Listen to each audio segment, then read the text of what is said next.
பிரச்சனை எல்லாம் முடிஞ்சதுக்கு அப்புறமா தான் நான் நிம்மதியாக இருப்பேன். சந்தோஷமாக வாழ்வேன். நான் நினச்சதெல்லாம் செய்வேன். எனக்கு பிடிச்சது எல்லாமே நான் செஞ்சுப்பேன்னா, அலை ஓஞ்சதுக்கு அப்புறமா மீன் பிடிக்கிற மாதிரி ஆகிடும்.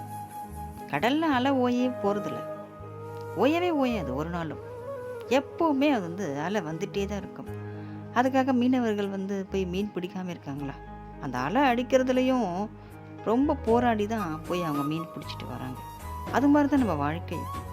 எவ்வளோ பிரச்சனைகள் இருக்கும். எத்தனையோ பேர் நம்மளை கஷ்டப்படுத்துவாங்க, வேதனைப்படுத்துவாங்க, வேணும்ட்டே நம்மளை திட்டுவாங்க. நம்ம நல்லா இருக்கிறதே அவங்களுக்கு பிடிக்காது. சிலவங்க நல்லா இருக்கே அப்படின்னு சொல்லி ரசிக்கக்கூடியவங்களும் இருப்பாங்க. நல்லா இருக்காங்களேன்னு பார்த்து கூட படக்கூடியவங்களும் இருப்பாங்க. நம்ம நல்லாவே இருக்கக்கூடாதுன்னு நினைக்கக்கூடியவங்களும் இருப்பாங்க.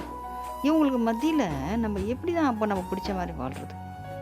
எல்லாமே பிரச்சனை இருக்க தான் செய்யும். 1000 சத்தங்கள் இருக்க தான் செய்யும். 1000 பிரச்சனை இருக்க தான் செய்யும். நமக்கு என்ன வேணும் அதை நம்ம தான் எடுத்துக்கணும். நமக்கு பசிச்சா நம்ம தான் சாப்பிட முடியும். என்னதான் தாயும் பிள்ளையுமா இருந்தாலும் வயிறும் வாயும் வேறுன்னு சொல்லுவாங்க. நம்ம சாப்பிட்டா தான் நமக்கு வயிறு நிறையும். அது மாதிரி நம்ம நிம்மதியாக இருந்தால் தான் நம்ம மனசு சந்தோஷப்படும். இன்றைக்கி என்ன, நமக்கு இந்த ட்ரெஸ் இன்றைக்கி போடணுமா, அதை நம்ம போட்டுக்கணும். நமக்கு என்ன தேவைன்னு நம்ம உள்ளம் சொல்லுது. அதை நம்ம கொஞ்சம் கேட்கணும். வெளியே இல்லை விஷயம், உள்ளே தான் இருக்குது, நமக்குள்ளேயே இருக்குது. நிறைய விஷயங்கள் நமக்குள்ளே இருக்குது. ஏதோ சாதிக்கிறதுக்கு வேணால் மற்றவங்க சொல்கிறதெல்லாம் நம்ம கேட்கலாம், வெளியே போய் பார்க்கலாம், புக் எடுத்து படிக்கலாம், நிறைய விஷயங்களில் நம்ம தெரிஞ்சுக்கலாம். உலக அறிவு நமக்கு வேணும்னா, உலக நாலேஜ் நமக்கு வேணும்னா அது நம்ம பார்த்துவோ படித்தோ தெரிஞ்சுக்கலாம்.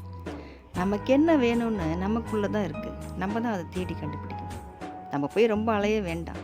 நம்ம மனசு இன்றைக்கி சொல்லும், காலையில் நான் எந்திரிக்க போகிறேன், இந்த கலர் ட்ரெஸ் போட போகிறேன் அப்படின்னு சந்தோஷமாக அது தூங்கும்.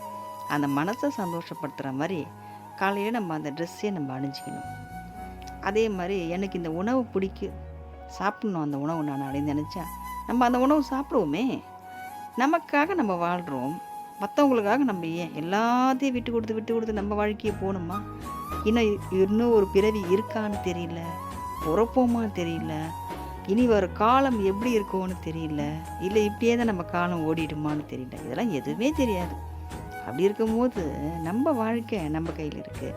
நம்ம மனசுக்கு பிடிச்ச மாதிரி தான் நம்ம வாழணும். நம்ம மனசுக்கு பிடிச்ச மாதிரி நம்ம வாழ்வோம். வாழ வைக்கிறதுக்கு நம்ம தந்தை இருக்கிறார், சிவன் தந்தை. ஓம் நமச்சிவாய. திருச்சிற்றம்பலம்.